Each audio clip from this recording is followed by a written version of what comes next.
Britain's economy is broken, and it's not just inflation or politics. The system that built its strength no longer works for the people who keep it running. For generations, Britain's economy was built on work that created value. Industries that forged, mined, and manufactured. Sectors such as steel, coal, textiles, and shipbuilding once defined communities, sustained families, and gave the country its global power. But over time, the balance shifted to something bigger. As factories closed, offices opened, the country moved from making things to managing things.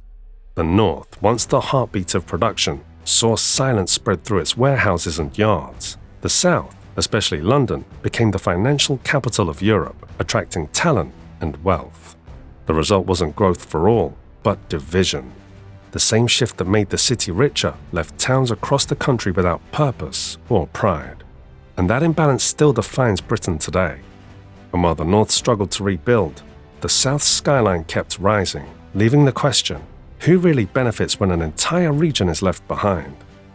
When the industrial base collapsed in the 1980s, it wasn't just jobs that disappeared, but also workplaces, such as the steelworks in Sheffield, the shipyards in Sunderland, and the mines in Durham. They were communities in motion.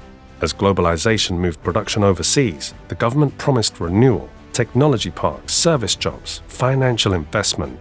But most of it never reached the towns that needed it. Instead, capital flowed toward London and the southeast, where infrastructure was stronger and profits came faster. Who benefited? The answer is clear. The wealthy South and corporate elites grew richer, while working families and industrial towns were left to pick up the pieces. The North lost its factories, the South gained skyscrapers, and the promise of a balanced economy became a slogan without substance. Today, Britain has a record number of employed people, but living standards are failing. In June to August 2025, the number of people aged 16 or over in employment in the UK was estimated at 34.22 million. People are working more, but earning less in real terms than they did a decade ago. Wages have stagnated, prices have climbed, and rent swallows more of every paycheck. The issue isn't just inflation, it's productivity. For years, Britain's productivity of how much each worker produces per hour has barely moved. Other nations adapted and surged ahead, while Britain fell behind, and without productivity, growth simply stopped. Many new jobs are low-paid and insecure, zero-hour contracts, part-time retail, and gig work. There is employment, but no stability. The economy looks busy, but the people powering it feel stuck. And as that frustration grows, so does the question, who really benefits from Britain's work anymore? The uncomfortable truth is that the gains didn't vanish, they shifted upwards. Corporate profits rose, executive bonuses returned, and the financial sector saw record growth while household savings collapsed. The system rewarded ownership, not labor. Those who held assets and property grew richer, even as real wages stagnated. In theory, a growing economy should make life easier, but in Britain, the opposite happened. Housing costs soared, energy bills doubled, food prices hit record highs, necessities turned into a financial strain, wages didn't keep up, and renters faced eviction risk. Mortgages climbed beyond reach, the gap between income and expenses widened, pushing millions into debt. What once felt middle class now feels precarious. Government support came and gave temporary relief, one-time payments, and promises of reform, but none of it addressed the real problem. Because the issue wasn't inflation alone, it was decades of underinvestment, leaving public systems weak and private costs unmanageable. Britain's cost of living crisis didn't appear overnight. It was built slowly, decision by decision, year by year. But what about its public services, the systems meant to protect and support the people hit hardest? Britain's public services once set the global standard. Today, they struggle to keep pace. NHS waiting lists have reached record highs, schools face teacher shortages, trains are cancelled daily, councils run out of money. The root cause is simple: austerity. Since 2010, spending cuts have been justified as necessary for fiscal health, but those cuts hollowed out the very systems that sustained daily life. Local governments lost funding, hospitals lost staff, the infrastructure aged without replacement. Meanwhile, private companies filled the gaps at a higher cost and lower accountability. Water firms polluted rivers while paying dividends. Train operators missed targets but raised fares. The public paid more, received less, and watched trust in institutions decline. When a nation's essential systems falter, economic growth loses meaning, because a strong GDP means nothing if basic services no longer work. And that same strain is clearest in housing, once a symbol of security, now a measure of how unequal Britain has become. Owning a home was once seen as security and stability, right? But now it's become a privilege. Britain's housing market has become a mirror of inequality itself, and in the South, property prices exploded, driven by speculation and investment. In the North, entire streets remain undervalued. The difference between postcode and prosperity has never been sharper. Younger generations are locked out completely. Deposits take years to save. Rent consumes over half the monthly income. Social housing supply fell while demand surged. And policies meant to stimulate the market only inflated it further. Housing used to be the foundation of wealth building. Now, it's the wall separating those who can from those who never will. But there's more to this story. If this helps you see the bigger picture, hit subscribe. In Britain, where money flows, opportunity follows, and for decades most of that money flowed south. Public investment in roads, rail, and innovation heavily favoured London and the southeast. Northern cities waited for projects that never came or arrived years late and over budget. Promises of levelling up turned into slow bureaucracy and partial funding. This uneven investment created a feedback loop.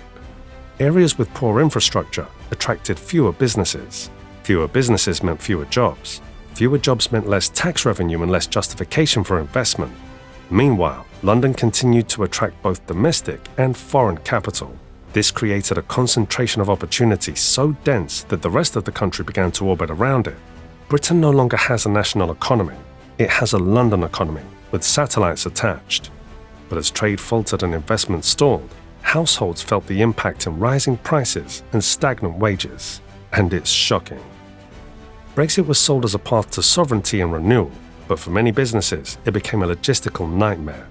Trade friction increased, exports dropped, and labour shortages were spread across industries that relied on EU workers. For small companies, the burden of paperwork and the cost of compliance became overwhelming.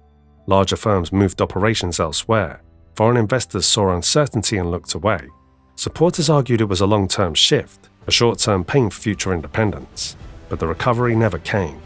Britain now trades less efficiently with its closest market and faces global competition without the safety net it once had. Brexit didn't break the economy alone, but it deepened the cracks that were already there. And you won't believe what happened when talent left and skills vanished. A strong economy needs skilled workers, but Britain's education system hasn't kept up with its labour needs. Apprenticeships declined, technical training lost funding, university debt discouraged ambition. While London draws global graduates, smaller cities struggle to retain their talent. The result is a workforce unbalanced between overqualified graduates in low-paying jobs and industries desperate for practical skills. For years, policy has focused on getting more people into university, not on matching education with opportunity. And now, Britain produces some of the world's brightest minds only to see them leave for better prospects abroad. An economy that cannot develop and retain its own talent cannot sustain growth. It can only import it or lose it. Governments come and go, but one thing always remains: debt and deficit. Britain spends more than it earns. Year after year, that's true. The national debt now exceeds 100% of GDP. Interest payments alone cost billions. Yet every government insists on stability while borrowing to cover shortfalls. Austerity didn't fix it, spending sprees didn't fix it, and tax changes rarely balance the scales. The issue isn't just how much is spent, it's where and why. When investment goes short-term headlines instead of long-term growth, the debt becomes a symptom of stagnation, not expansion. But debt isn't the problem by itself. The lack of return on that debt is, which is far greater than we think. Britain's economic model still assumes growth will trickle down, but it doesn't. Profits stay concentrated, wages stay flat, and investment stays localized. When one region thrives while another declines, the economy becomes both unequal and unstable. Growth in London can't offset the collapse in the north. Rising stock markets can't disguise falling living standards. A nation divided by geography, class, and opportunity cannot sustain long-term prosperity. Every imbalance deepens the next. Every cut makes the repair harder. Until policy shifts from management to rebuilding, Britain will remain caught in this cycle, wealthy on paper, but struggling in reality. But how do we fix it? Fixing a broken economy isn't about slogans or short-term boosts. It's about long-term reinvestment in people and places. That means rebuilding local industries around renewable energy, technology, and advanced manufacturing. It means infrastructure that connects cities to each other, not just London. It means education that leads to real jobs, not just degrees. And it means public services are funded to function, not just survive. A strong economy doesn't rely on one region or one industry. It relies on everyone having the means to contribute and the opportunity to benefit. Britain's economy isn't beyond repair, but only the courage to rebuild what was lost and balance what was never equal can turn recovery into reality.